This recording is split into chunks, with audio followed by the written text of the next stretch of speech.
Welcome to another episode of Cooking with Christie. Today we are going to be making Japanese curry. Christie, that sounds really fancy. You say, no it's not, because we have this. The actual curry part is done for us, so that's good. All we have to do is put our meat and our veg and cook it, and then we add the curry. All done. So let's get started. So for my veg, I'm gonna be using carrots. I like baby carrots, they're just easier to chop. So baby carrots, an onion, and some potatoes. So we are going to chop all of that up to start with.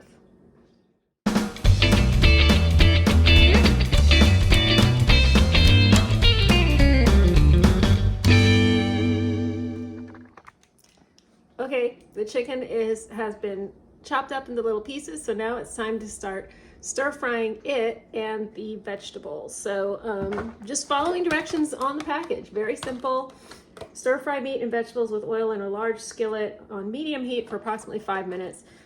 So I'm actually going to use a Dutch oven, and let me go ahead and get my oil in the pot and get that heated up, and then I'm going to start with the chicken and then throw the veggies in after. While the chicken's browning, I thought I could even give you a quick Japanese lesson because it's pretty cool. So on here, we have some English and some Japanese, right? So calories, this actually says calories too. So this is the Japanese alphabet known as katakana, which is used for words that are not Japanese words that have been borrowed into Japanese. This character is ka. This character is ro, which is sort of R-O, but there is no R exactly in Japanese. It's sort of a cross between an L and a D and an R, and I can't really say it properly. I will admit that, but it's ka-ro. And then this one is ri, which is again that not R, I, ri. And then this line indicates that you hold the ri. So what this ends up being is karori. So it's calories. Cool, right? You want to see the word curry? Because that's on here too. Where is it? Let's see. Right here. Okay, this is smaller. Let me see if you can see that. I'm trying to see what I'm pointing at. There it is. Okay. So there's that ka again. That's the same ka that was in karori. Karori. It's right there. Ka. Right? Ka. This is re. And there's that line. You remember what that means? It means you hold this. So this, kare. Curry. Ta-da! Cool! I know. I don't know a lot of Japanese. I can read the characters somewhat. I do not know a lot of kanji. I am not functionally literate. I cannot hold a full conversation. But it just tickles me when I can read little things like that on a box. What can I say? Chicken's nicely stir-fried and brown, so I'm going to go ahead and add my veggies. The instructions say to add them at the same time, but I don't know. I like to make sure the chicken is is cooked partially before I add in the veggies, because after I add the veggies, as you can see, pot gets fairly full. So I just like to make sure my chicken has started to brown before I do that. Then I'll let this cook for a little bit longer. Whoops! Just threw a few carrots and potatoes at my pot. Let these cook for a little longer, and then we will proceed with the recipe. Okay, now we're ready for the next step. So the next step is to add some water. So I've actually used half of the curry packet, what's in the box. So we're gonna need, they say 2 3/4 cups water. I like to add a little bit extra, so I'm gonna do 3, and that's slightly more than, just a little bit more. 3 cups plus a tiny bit of water into the pot.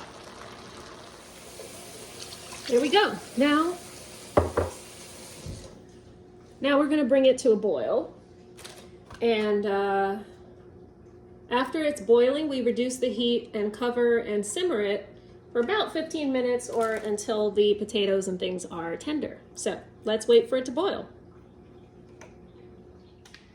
Okay, so the meat and veggies have been boiling, simmering, and I just checked and the potatoes are soft, so we are ready to add our curry. So this is what the packet that the curry comes in. This is one of them. The whole box, this box comes with 2 of these. So I fixed half of what was in the box last time, and I'm finishing it off here. So this is our little packet.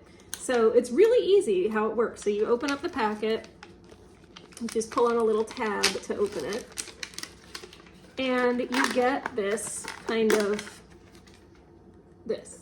So it's a piece like this, very similar to chocolate really, but bigger and thicker. You can see the size of it on my palm. So you break it up on the little, you know, where it's perforated. That's not the right word, but you know what I mean. And you just put it in the pot and you stir, and it is going to melt, dissolve, whatever you want to call that, in the boiling in the water and everything. And that's what's going to make our curry. So let's just finish this off.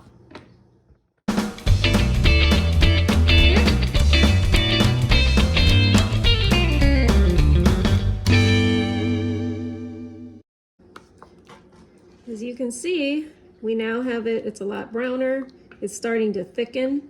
So the curry is incorporating itself in to the mixture. So we'll just keep stirring it, it'll get thicker and thicker. But yeah, this is basically it. It's basically done. I like to let it simmer for a little longer even after the curry has been incorporated. I don't remember if it says to do that on the box or if I just decided to. It does say to simmer for approximately 5 minutes. I usually leave it on a bit longer because I really like to make sure that flavor's like really in there. But look at that. See how thick it's gotten and how brown? So it's gonna be really yummy. It's got all that curry flavor in there. And I am going to look forward to eating this. I'm just gonna fix some rice to go with it, some white rice. If you wanted, you could probably just sort of eat it plain, like almost soup-like, but I don't know if you'd want to do that because curry is such a strong flavor. I like to do it with the rice.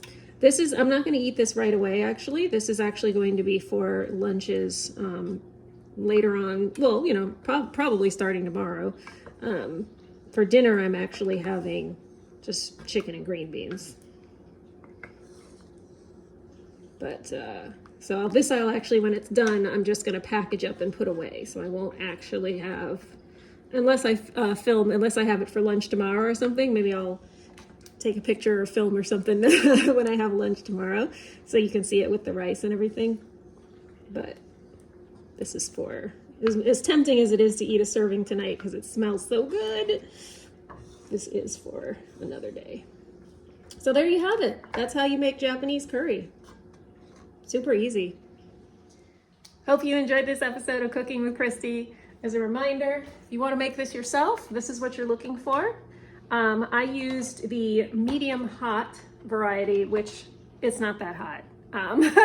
Honestly, I had the apparently super hot version at a friend's house, and totally manageable. So keep that in mind when you're buying. If you want to feel some heat, you probably want to go above medium hot because I really don't feel any spice from this. It's delicious, but I don't feel any spice from it. So FYI on that. Golden curry. Oh, and before we finish, a little more Japanese. Okay, so you see how this is golden curry? That golden curry. Ta-da! Anyway, bye. Hope you enjoyed this episode of Cooking with Christie, and I'll see you in the next one.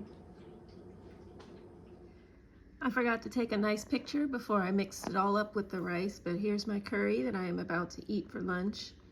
Very excited. It smells delicious. So I'm going to stop filming and eat.